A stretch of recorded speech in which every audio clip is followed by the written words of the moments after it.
운전하는 차 안, 불꽃 튀는 고성의 대화, 고발된 가족의 비밀. 당신만을 생각합니다. 오직 당신만을 향하여 말을 하고 오직 당신만을 향하여 행동합니다. 가해자. 이 글은 블랙 코미디 형식으로 작성되었습니다.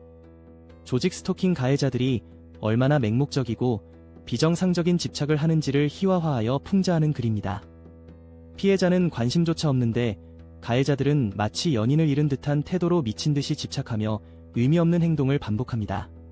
이들의 황당한 행동을 지켜보며 통쾌하게 비웃어주세요.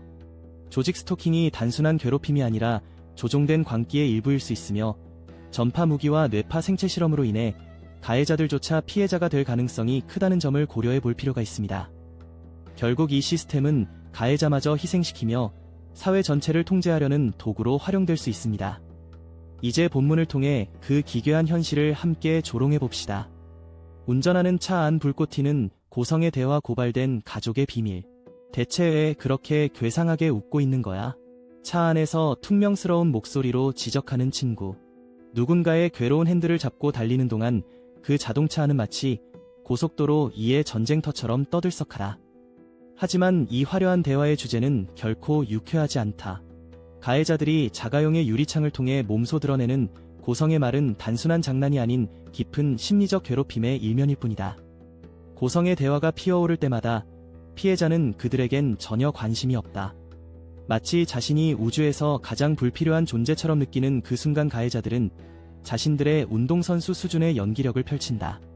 우리의 인연은 특별해 라고 외치며 상대방을 쫓는 그들의 행동은 마치 한 편의 희극과 같다. 그들은 끊임없이 비웃음을 자아내는 연기를 펼치는데 힘을 쏟고 있지만 정작 피해자는 그러한 행동에 아무런 반응을 보이지 않는다.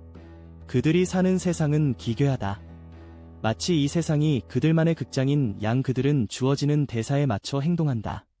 오늘도 사랑해 언제나 뒤에서 지켜보고 있을게. 이어지는 내용은 블로그 게시물에서 확인하실 수 있습니다. 게시물 링크는 더보기란 또는 고정 댓글을 참고해주세요.